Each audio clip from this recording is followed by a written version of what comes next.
എനിക്കൊന്നും പറയാനില്ല. ഇതിനെക്കുറിച്ച് എന്തെങ്കിലും ചോദിക്കും ഞാൻ.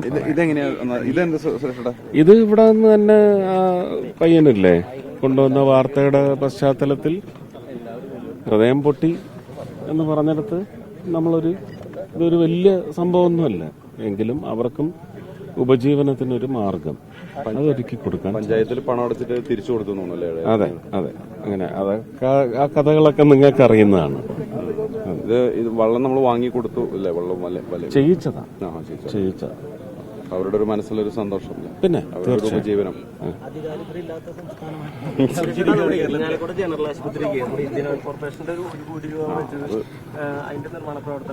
ആരംഭിച്ചല്ലോ.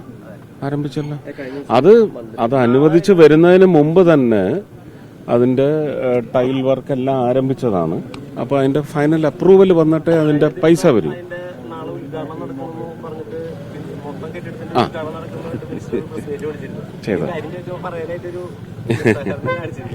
ഏതാ ഈ കാര്യം ചോദിച്ചപ്പോഴേ, ഇന്ത്യൻ കോർപ്പറേഷന്റെ കാര്യം ചോദിച്ചപ്പോ മാധ്യമപ്രവർത്തകർ ചോദിച്ചപ്പോ മിനിസ്റ്റർ പറയാനായിട്ട് നിസ്സഹകരണം പ്രകടിപ്പിച്ചിരുന്നു. അതൊക്കെ അവരുടെ അവകാശം, അത്രേ ഉള്ളൂ. ജനങ്ങളുടെ ആവശ്യങ്ങൾക്ക് വേണ്ടി നിലകൊള്ളും. എവിടെ ചെയ്യേണ്ടി വന്നാലും ചെയ്യും. അതിനുള്ള അനുവാദം കിട്ടണം. ആ അനുവാദം കിട്ടുന്നതിനാണ് ഇപ്പോൾ ബുദ്ധിമുട്ട്. അതിനു വേണ്ടുന്ന നടപടി, അനുവാദം നമുക്ക് തന്നെ നൽകി ചെയ്യാൻ പറ്റുന്ന ഒരു രാഷ്ട്രീയ ഭരണ അന്തരീക്ഷമുണ്ടാവാൻ വേണ്ടിയുള്ള പ്രവർത്തനമാണ് ഭാരതീയ ജനതാ പാർട്ടി കേരളത്തിൽ ആകമാനം ചെയ്തുകൊണ്ടിരിക്കുന്നത്. അത് അല്ല, പദ്ധതികളൊക്കെ കൊണ്ടുചെല്ലുമ്പോൾ വലിയ ബുദ്ധിമുട്ട്. ചാവക്കാട് അവിടെ പോയി അന്വേഷിക്കൂ. മുനിസിപ്പാലിറ്റിയിൽ ഒരു ഹൈമാസ്റ്റ് വെക്കുന്നതിന് അവിടുത്തെ എന്താണ്, ഞാൻ അമ്മയുടെ പേരെപ്പോഴും മറന്നത്, എന്താ അവിടുത്തെ മെമ്പർ ഇപ്പം തരാം സാറേ എന്ന് പറയുന്നതല്ലാതെ കഴിഞ്ഞ ഒരു വർഷമായിട്ട് ചോദിച്ചിട്ട് ഇതുവരെ തന്നിട്ടില്ല. ജനങ്ങൾക്കാണത് ആവശ്യം.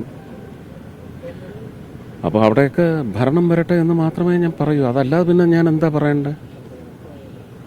അല്ലെങ്കിൽ പിന്നെ MP ലാഡ്സിൽ നിന്ന് സ്റ്റേറ്റിന്റെ ഒത്താശയൊന്നും ആവശ്യമില്ല, നേരിട്ട് MP കണ്ടെത്തി കളക്ടർക്ക് എഴുതി കൊടുത്ത് ചെയ്യാവുന്നതാണ് എന്ന് പറയുന്ന നിയമം കൊണ്ടുവരണം. അത് കൊണ്ടുവന്നാൽ ഇവിടെ പ്രമേയം പാസ്സാക്കും. പിന്നെ നമ്മളത് അറബിക്കടലിൽ ചവിട്ടി താഴ്ത്തണം, അല്ലേ? മറ്റേത് ചെയ്ത പോലെ.